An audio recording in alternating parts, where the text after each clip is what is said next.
అదరగొట్టే కారం రంగు రుచి ఆచి కారం పొడి. విజయవాడ ఇంద్రకీలాద్రి కనకదుర్గ అమ్మవారి శరన్నవరాత్రి ఉత్సవాలు భక్తజన సందోహంతో కిటకిటలాడుతున్నాయి. ఈసారి రికార్డు స్థాయిలో భక్తులు తరలివచ్చారు. గతేడాది మొత్తం 10 రోజుల దసరా ఉత్సవాల్లో 8.94 లక్షల మంది దర్శించుకోగా ఆ తర్వాత 2 రోజుల భవానీ దర్శనాలతో కలిపి 12 లక్షల వరకు చేరింది. కానీ ఈసారి ఉత్సవాలు ఇంకా పూర్తి కాలేదు, కానీ 9 రోజుల్లోనే 11 లక్షలు దాటింది. విజయవాడలోని ఇంద్రకీలాద్రిపై భక్తుల రద్దీ కొనసాగుతోంది. దసరా నవరాత్రుల్లో చివరి రోజు రాజరాజేశ్వరి దేవి అలంకారంలో దర్శనమిస్తున్నారు అమ్మవారు.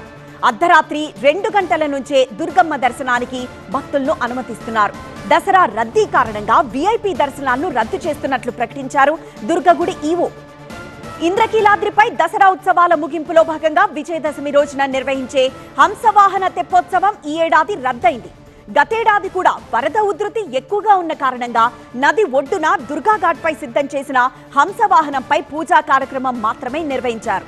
ఈ ఏడాది వరద ప్రవాహం 6.5 లక్షల క్యూసెక్కులకు మించి ఉంది. ఇంకా పెరిగే అవకాశం ఉన్నందున రెండో ప్రమాద హెచ్చరిక కొనసాగుతున్న నేపథ్యంలో తెప్పోత్సవ నిర్వహణను అధికారులు రద్దు చేశారు.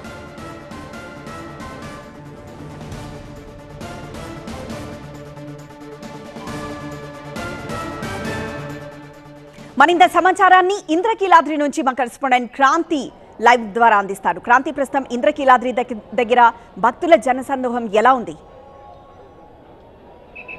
ఇంద్రకీలాద్రిపై చివరి దశకు చేరుకుంది దసరా నవరాత్రులు. అయితే ఇప్పటికీ దాదాపు 11 లక్షల మంది పైగా భక్తులు దర్శించుకున్నప్పటికీ చివరి రోజు మనం వెనకాల చూస్తే కనుక భారీ స్థాయిలో భక్తులు, భవానీ భక్తులు ఇంద్రకీలాద్రికి తరలి వస్తూ ఉన్నారు. దాంతో మొత్తం అన్నీ కూడా కంపార్ట్మెంట్స్ కింద ఏర్పాటు చేసి కంపార్ట్మెంట్స్ అన్నీ నిండిన తర్వాత, ఖాళీ అయిన తర్వాత క్యూ లైన్స్లోకి పంపిస్తున్నటువంటి పరిస్థితి కనిపిస్తోంది. ప్రజెంట్ మనమున్నది VMC కంపార్ట్మెంట్ పాయింట్స్. దాదాపు ఇక్కడ 30 వరకు కూడా కంపార్ట్మెంట్స్ ఏర్పాటు చేశారు. ప్రతి కంపార్ట్మెంట్లో కూడా భక్తుల రద్దీ ఎక్కువగా ఉంది. ఇక భవానీ భక్తుల సంఖ్య కూడా ఎక్కువగా ఉంది. ఇక ఇవాళ చివరి రోజు కావడం, అందులో విజయదశమి కావడంతో వచ్చేటటువంటి భక్తులు, భవానీ భక్తులు కాలినడకన వచ్చేటటువంటి వాళ్ళు ఈ 10 రోజుల పాటు ఎవరైతే అమ్మవారిని సంబంధించి మాలధారణ చేస్తారో విరమణకు వచ్చేటటువంటి భవానీ భక్తులు కూడా ఎక్కువగా ఉంటారు. కాబట్టి మరో 2 రోజుల పాటు ఇదే స్థాయిలో భక్తుల సంఖ్య కొనసాగేటటువంటి అవకాశం ఉంది. దాదాపు ఈ 10 రోజుల పాటు ఇంద్రకీలాద్రి పైన రికార్డు స్థాయిలో భక్తులు తరలి రావడం జరిగింది. ఇక ఇవాళ భక్తుల సంఖ్య మరింత పెరిగేటటువంటి అవకాశం ఉన్న నేపథ్యంలో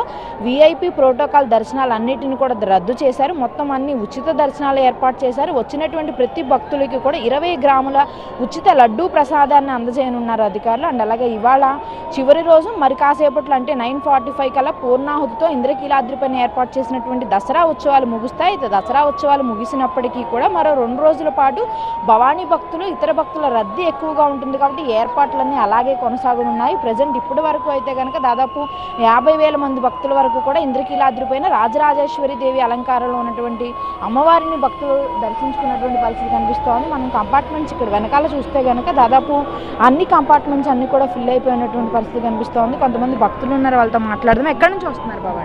శ్రీకాకుళం. ఎంతసేపు అయింది వచ్చి కంపార్ట్మెంట్? 3 గంటలు అయింది. 3 గంటలు. సో మీరు ఎక్కడి నుంచి వచ్చారు? మేము తెలంగాణ నుంచి వచ్చాము. ఎలా ఉన్నాయి అరేంజ్మెంట్స్? అరేంజ్మెంట్లు మంచిగా ఉన్నాయి, కానీ జనాలు బాగా ఎక్కువయ్యారు. తెల్లారుదన 1 కాంచి క్యూలో. సో దాదాపు వీళ్ళు కంపార్ట్మెంట్స్లోకి వచ్చి 3 గంటల సమయం పడుతుంది. ఇక్కడ నుంచి పైకి వెళ్ళడానికి మరో 3 గంటలు, అంటే దాదాపు 5 నుంచి 6 గంటల సమయం దర్శనానికి పడుతున్నటువంటి పరిస్థితి అయితే ఇంద్రకీలాద్రి పైన క్లియర్గా కనిపిస్తుంది.